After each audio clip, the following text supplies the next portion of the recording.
Miss Bel Mariano and Mr. Donnie Pangilinan. Abay, may good news na hatid sa lahat ng Don Bel. So anyways, eto na, no, dahil pinag-uusapan po ngayon ang opening day po ng Meet, Greet and Buy, kung saan nagtala po sila talaga ng iba't ibang reaction mula sa mga netizen. Talagang napakaganda po ng naging outcome, no, pagkatapos ilabas. Sabi niya, napakaganda, bawal ang di magaling umarte sa pelikulang ito, from start to finish, hook ka agad, di mo isiping mag-CR.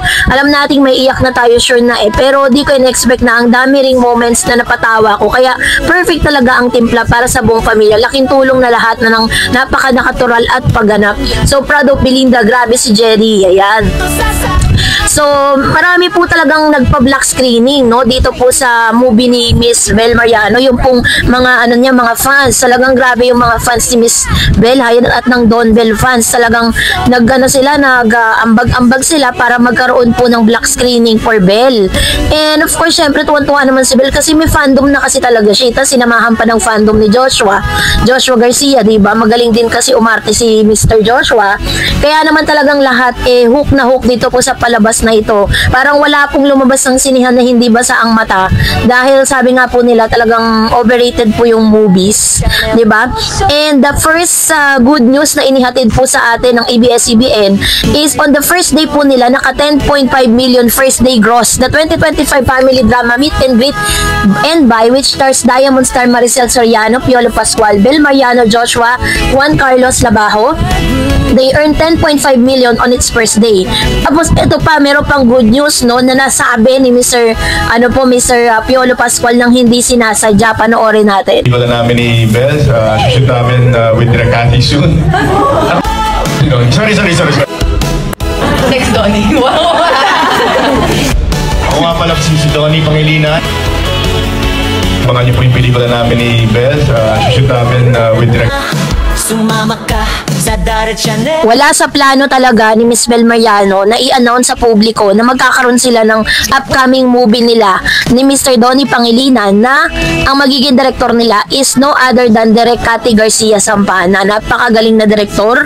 Isa sa pinaka-blockbuster movie ay kanyang dinirect na ang Hello Love Again ni Alden Richards and Miss Catherine Bernardo. So kaya naman sobrang happy din ng lahat ng mga Don Bel fans, dahil nga ito yung inaabangan nating comeback po nila, kasi pagkatapos ng solo era, dami po kasi talagang nag-aabang para sa kanilang comeback movie, no? So in-announce po ni Mr. Piolo Pascual yan.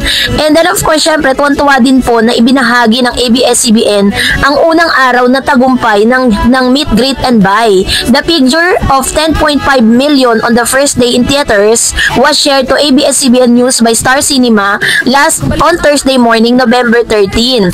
Last Tuesday, a successful red carpet premiere for Meet, Greet and Buy was held, which gathered some of the brightest names in show business, including Vice Ganda. It was also attended by several ABS-CBN executives. Meet, Greet and Buy marks Soriano's highly anticipated return to Star Cinema after 11 years, promising laughter, tears, and lesson on letting go and reconnection.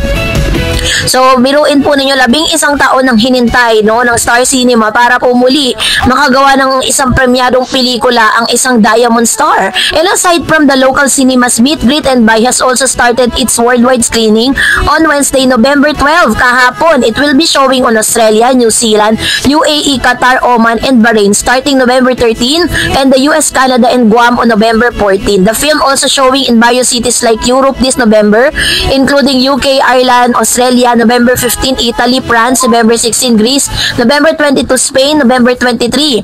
Meet, Greet and Buy will likewise have screening in Hong Kong, Macau, Singapore, Brunei, Papua New Guinea this month. It will also be showing in Cambodia on December 12. Directed by Cathy Garcia Sampana, the movie center on the Makundo siblings who want to grant their dying mama baby wish to meet her favorite Korean idol Park Soo-joon. The film earned praises from moviegoers, celebrities, and influencers for its universal theme, compelling storytelling, and relatable narrative. So, kaya naman sobrang titignan natin kung talagang totoo ba na parang nag-guess ba dito si Park Soo-joon dito sa movie ito. Kasi yung ultimate wish dito ni Miss Maricel So, i-comment niyo po sa comment section.